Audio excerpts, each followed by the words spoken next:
Tejiendo Vidas con San Luis Gonzaga. Programa conducido por el psicólogo Mauricio Amados Barros, de la institución educativa San Luis Gonzaga en la ciudad madre, Santa Fe de Antioquia.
¿Listo, padre?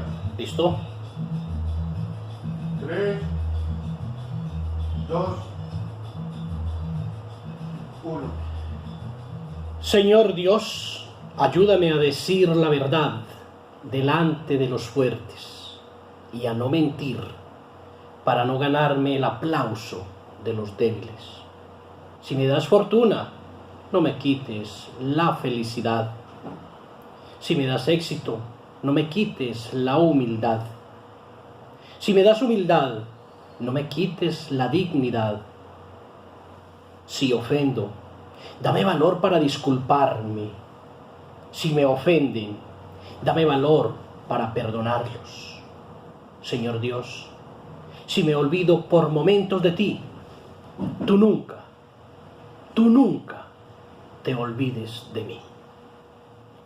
Saludo muy especial, amigos oyentes, por los 104.4 en las FM, Ondas del Tonusco, por la internet, www.ondasdeltonusco.com. Saludo muy especial quien coordina este programa y lo dirige y lo conduce, Mauricio Baos, el psicólogo de la institución educativa San Luis Gonzaga, entrando a sus hogares, a sus casas, hablando de temas importantes, de temas de familia, de temas personales, de temas colectivos, de temas de pareja, de temas de noviazgos. Hemos hablado de la generosidad, hemos hablado de la prueba, hemos hablado del perdón, hemos hablado del resentimiento, hemos hablado de la dureza del corazón, hemos hablado del temor. Hemos hablado de la crítica destructiva, de la envidia, del chisme. hemos hablado de la depresión. Amigos oyentes, a este menú le falta algo y hay que hablar de los celos. Ese tema que escucharon al inicio del programa, la verdad, de pequeño yo lo escuchaba y sin saber ni siquiera qué son los asuntos del amor y de los celos, es como pegajoso el temita y como sabroso. Y si uno tiene por ahí su cosita y su corazón enredado, Virgen del Carmen, esa canción sí que lo lleva a usted y lo y le da influencia a tomarse unos cuantos aguardientes y a decir unas cuantas barbaridades. Por eso vamos a hablar de los celos. Para hablar de los celos, primero tenemos que tratar de identificar ese término celo, cómo se utiliza, porque se utiliza en diferentes escenarios. Y es bueno tener ese contexto del término celos, cómo puede aplicar. Puede indicar el impulso íntimo que promueven las buenas obras. Cuando, por ejemplo, decimos que alguien ayuda a los necesitados con verdadero celo. Ahí aplica el término celo. Puede indicar también el amor extremado y eficaz a la gloria de Dios y al bien de las almas. Cuando, por ejemplo, decimos por el apóstol Pablo, servía al Señor con celo. Puede indicar la condición de un animal cuando está en época de apareamiento. Cuando, por ejemplo, decimos que la yegua está en celo. Puede indicar también el recelo que uno siente, que cualquier afecto o bien que disfruto o pretendo llegue a ser alcanzado por otro. Cuando, por ejemplo, decimos que el jefe tiene celo de que un subordinado le quite el puesto. Puede indicar también la sospecha, inquietud y recelo de que la persona amada haya mudado o mude su cariño poniéndolo en otra persona. Cuando, por ejemplo, decimos que una esposa tiene celo por su esposo. Esos son algunos significados que tiene el término celo. De estos significados a nosotros nos interesa en particular aquellos que denoten el recelo que uno siente, que cualquier afecto o bien que disfrute o pretenda llegue a ser alcanzado por otro, y la sospecha, inquietud y recelo de que la persona amada haya mudado o mude su cariño poniéndolo en otra persona. Por eso el tema que escuchamos al inicio del programa. Y de todos esos modos de utilizar el término celo, literal, vamos a hablar de lo que es el celo al amor de un ser humano a otro. Es esa cabalgadura en el que mi amor se deposita en otra persona y empiezo a saltar en la buena fe a ese ser que supuestamente estaba queriendo o que quería. Y para ponerlos en contexto, amigos oyentes, es necesario irnos a ciertas historias desde lo religioso y desde lo que nos pueda ayudar para que podamos entrar en contexto. Para ilustrarnos, permítame referenciarme al caso de Caín y de Abel. La Biblia muestra en el libro del Génesis que tanto Caín como Abel trajeron una ofrenda a Jehová, a Dios. Caín, en franca y abierta rebelión contra Dios, trajo una ofrenda del fruto de la tierra. Esto simbolizaba el esfuerzo del hombre por acercarse a Dios basándose en sus propios méritos. Por su lado, Abel trajo una ofrenda de los primogénitos de sus ovejas, de lo más gordo de ellas. Esto simbolizaba el acercamiento a Dios mediante el derramamiento de la sangre de una víctima inocente, como es natural. Jehová miró con agrado la ofrenda de Abel y no miró con agrado la ofrenda de Caín. Como resultado de esto, Caín se enseñó de gran manera y decayó, y la verdad se sintió muy mal. Caín estaba totalmente celoso. Dios intentó hacer recapacitar a Caín, pero Caín persistió en su cuestionable actitud. Poco tiempo después, Caín dijo a Abel: salgamos al campo. Y aconteció que estando ellos en el campo, Caín se levantó contra su hermano Abel y lo mató. Los celos, ¿a dónde empiezan a llevarnos? Los celos terminaron en asesinato. Este terrible desenlace de los celos se repite tantas veces en el mundo de hoy. La crónica roja de los periódicos trae de tanto escalofriantes noticias de algunos crímenes pasionales. Basta sino ver el canal Caracol y RCN para que ustedes se sorprendan de unas novelas que se vuelven realidad. Todo por los celos, la codicia, el dinero. Un hombre enceguecido por los celos que asesina a su esposa, o una esposa controlada por los celos que acaba con la vida de su esposo. Es una de las terribles consecuencias de los celos. Voy a llevarlos a otro contexto luego de que hablamos de Caín y Abel, que ese desenlace de los celos terminó en el hermano mató al otro hermano, y cuánto lo hemos visto en nuestra cotidianidad, es decir, la historia bíblica se repite en nuestra cotidianidad porque el mal existe, el mal está por ahí deambulando, el mal ruge como demonio entre nosotros, y por eso tenemos que estar muy preparados frente a esa situación. Otro triste desenlace de los celos tuvo lugar en el tiempo de Saúl y David. Después que David mató al gigante Goliat, regresaba a Jerusalén acompañado del rey Saúl. Al acercarse a la ciudad, oyeron la algarabía producida por las mujeres de Israel, quienes habían salido a recibir a sus héroes cantando y danzando, con panderos, con cánticos de alegría y con instrumentos de música. Me imagino que Saúl habría estado feliz con tal recibimiento, pero la felicidad muy pronto se transformó en disgusto cuando puso atención a lo que cantaban las mujeres. El estribillo decía: Saúl hirió sus 1000 y David sus 10.000. Los celos hicieron presa de Saúl. Se sentía amenazado por David. Dice la Biblia que Saúl se enojó en gran manera y dijo: a David dieron 10.000 y a mí 1.000. No le falta sino el reino. Vemos a un hombre totalmente prisionero de los celos. A partir de ese momento, Saúl no miró con buenos ojos a David. El registro bíblico continúa mostrando cómo Saúl hizo todo lo que pudo para acabar con David. Solo la gracia de Dios impidió que Saúl mate a David.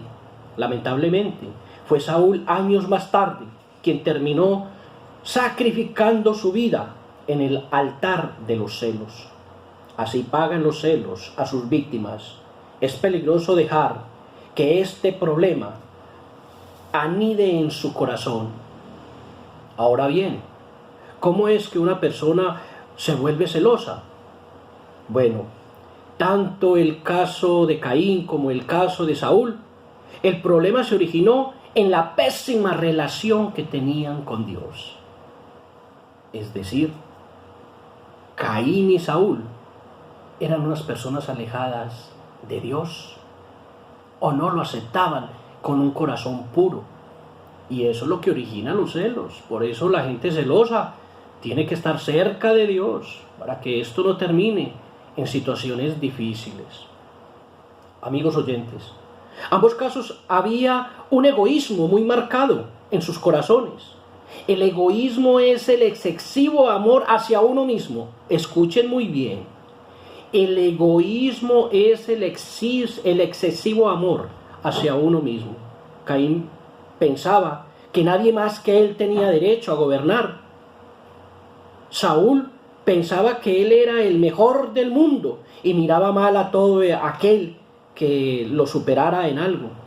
Como David, los celos echan sus fuertes raíces en el egoísmo.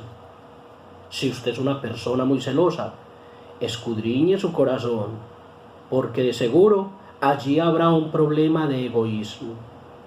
¿Y qué es egoísmo? En otros términos, si bien lo tenemos claro que el egoísmo es el excesivo amor hacia uno mismo, podemos decir que es un tema ético-moral. Obrar para su propio interés. Es decir, bajo cualquier circunstancia, sin medir las consecuencias, hago, digo y actúo para que las cosas estén a mi favor, no importa que afecte y que pase lo que tenga que pasar. Delicado, delicado. Es el egoísmo lo que hace que un jefe mire con sospecha a uno de sus subordinados, pensando que tal vez le va a quitar el puesto de jefe. Es el egoísmo lo que hace la vida miserable a una esposa celosa, pensando que su esposo vive rodeado de amantes. Es el egoísmo lo que hace que un novio celoso se sienta amenazado cuando su novia se atrasa unos minutos a una cita. Eso ocurre mucho. Los celos son una cosa desastrosa. Y relación que esté infectada de los celos es una relación que está en una desestabilización emocional extrema. El celo se origina en el egoísmo. Es bastante difícil mantener una relación con una persona celosa. Escuchen muy bien, amigos oyentes. Es extremadamente difícil mantener una relación con una persona celosa. Los celos siempre conducen a las rencillas, las envidias, las divisiones, los divorcios. Eso está en Proverbios. Tiene razón cuando dice: mejor es vivir en un rincón del terrado que con una mujer rencillosa en casa espaciosa. ¿Saben ustedes que por un dicho que dice que el buey solo bien se lame? Es mejor uno estar solo en su apartamentico recogido y que si uno se voltea le cayó la olla de arroz en la cabeza, que no tener una mansión y una mujer celosa, cansona, aburridora, que horas llega, no mires para allá. ¡Qué pereza! La mujer rencillosa de quien habla este texto probablemente también era celosa. Pues eso está en Proverbios. Mire usted lo que dice: gotera continua en tiempo de lluvia y la mujer rencillosa son semejantes. Pretender contenerla es como frenar el viento o sujetar el aceite de la mano derecha. Pero no vayan a pensar solamente que las mujeres sufren de celos. Ojo con esto, amigos oyentes. Ni de ninguna manera. Los celos también pueden sufrirlos los hombres. Si es difícil para un hombre vivir con una mujer celosa, tanto o más difícil es para una mujer vivir con un hombre celoso. Es decir, aquí no estamos diciendo que esto es exclusivo de la mujer. Eso hay que dejarlo muy claro. Yo diría incluso que el hombre también es más jodido. Eso porque de pronto no se ha visibilizado mucho. Conozco casos de esposas que prácticamente han transformado su casa en una prisión, porque sus maridos no les permiten ni que miren hacia afuera de la ventana a causa de los celos. Ahora que hemos mostrado qué son los celos y lo que es capaz de hacer y producir los celos, refirámonos entonces de una manera a cómo vamos a poder nosotros a solucionar esto. Porque si el problema está, también tiene que tener solución, amigos oyentes. Amigos oyentes, me he metido en este tema de los celos porque lo siento, lo veo, que hemos hablado de tantos temas importantes y no podemos salir de esta pandemia, no podemos cerrar el capítulo de esta pandemia sin hacer reflexión sobre ese tema que hace tanto daño al interior de las relaciones, en los noviazgos, en las parejas, en los matrimonios. Por eso tuve que tomarme la tarea de revisar qué tema quería para este programa en el día de hoy. El primer paso es reconocer que estamos celosos. Es sencillo enunciarlo, pero es difícil practicarlo. Las personas celosas no siempre están dispuestas a reconocer esta falla en sus vidas, o si lo reconocen, siempre tienen una buena razón para justificar esos celos. Una esposa celosa me dijo una vez: yo sí soy celosa, pero eso no es mi culpa. Mi marido me ha obligado a ser celosa porque cuando llega tarde a la casa de su trabajo, nunca me dice el motivo, o porque gasta el dinero en cosas que yo no sé. Así que tengo o no tengo razón para ser celosa. Una actitud así jamás va a abrir el camino para arreglar el problema de los celos. Si quieren dejar de ser celosos o celosas, simplemente reconózcalo. No eche la culpa de sus celos a otros. Ojo con esto. Hay gente que, ay, sí, mi amor, es que yo soy muy celosa, perdóneme. Pero es que una cosa es decirlo y otra cosa es tener la actitud de mejorar y cambiar. Porque se hace en la vida difícil la pareja. El segundo escenario es confiar en Dios. El pecado de los celos. Quizá le sorprenda que ser celoso o celosa es pecado. Pues eso es lo que dice la Biblia. Observe usted lo que dice en Corintios. Os di a beber leche y no viada, porque aún no erais capaces, ni sois capaces todavía, porque aún sois carnales. Pues habiendo entre vosotros celos, contiendas y disensiones, no sois carnales, andáis como hombres.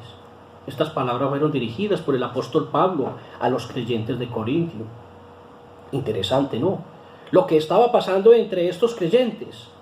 Comenzaron a tener celos. Eso los condujo a las contiendas y eso los llevó a las disensiones y divisiones. Los celos siempre llevan a cosas peores. Pero Pablo no había dudado que los celos y todas sus funestas consecuencias fueron el resultado de la carnalidad de los creyentes. Los celos son obra de la carne y como tal son pecado. Si está sufriendo de celos, es necesario que lo confíe a Dios como pecado. No se justifique, no eche la culpa a otros, simplemente reconozca y confíe en Dios. Dios le da a través del Espíritu Santo fuerza para que tenga autocontrol y confianza. Confianza. Ese término es clave en el manejo de los celos. El tercer paso es identificar el origen de sus celos. ¿Contra quién está celoso o celosa? ¿Contra algún amigo? ¿Contra su cónyuge? ¿Contra su compañero de trabajo? ¿Contra su hermano o la iglesia? ¿Contra un hermano de la familia? Usted tiene que visibilizar eso. Sea objetivo. Pueden ser varias las personas contra quienes está celoso o celosa. Haga una lista de esas personas, incluya los motivos que le han llevado a los celos, no para autojustificarse, sino para saber qué es lo que necesita arreglar. Amigos, yo lo he dicho en muchos escenarios, uno tiene que tener un inventario de lo bueno, de lo malo, y hacer un balance, y lo malo lo tiene que revisar y colocar sobre la mesa, como el médico coloca el paciente en su mesa para hacer la cirugía respectiva. El cuarto paso y último es tener puentes con las personas contra quien usted siente celos. Tener puentes, es decir, que exista comunicación. Es que si no existe comunicación, los celos acaban con lo que sea. Si es su esposo o su esposa, sienten con él o con ella en oración, póngase a motivar y póngase a hablar de los celos con la oración de por medio, porque la oración les ayuda a pacificar y a entender. No con el rosario aquel que manejan de hijo de tantas para arriba. Quizá hace falta más transparencia en la pareja y esto le ha de erradicar de los celos. Quizá es necesario que su esposa y su esposo sean más expresivos con usted. La falta de expresar el amor en formas prácticas puede ser una fuente de celo para la esposa, para el esposo. Existe 101 forma, escúcheme bien, 101 forma de manifestar el amor a otra persona. A lo mejor su pareja no es cuidadosa en el trato o en el sexo o en muchas cosas, y es ahí donde se generan muchos problemas. con respecto al tema de los celos. Amigos oyentes, si usted revisa por qué una pareja termina, la gran mayoría, le hablo de 10 casos, 8 están generados por una situación de desconfianza y de celos. Es por ese famoso egoísmo que es la plataforma de los celos. Es por esa intención ética moral de que todo yo, primero yo, segundo yo y el beneficio es mío. Y es la alegría mía y es la felicidad mía, y en eso estamos totalmente equivocados. Por eso, para cerrar nuestro programa, vamos a volver a escuchar ese tema que me gustó tanto, que de pequeño tanto lo he escuchado y que quise traerlo como antesala a nuestro programa, para que nos vuelva a motivar y para que busquemos instrumentos como les he dado, para que recuperen la confianza, el amor, para que los hogares sean fructíferos, sean armoniosos y sean definitivamente exitosos, sin celos, que puede llevar y acabar con las personas y terminar con los hogares. Amigos oyentes, hasta otra oportunidad.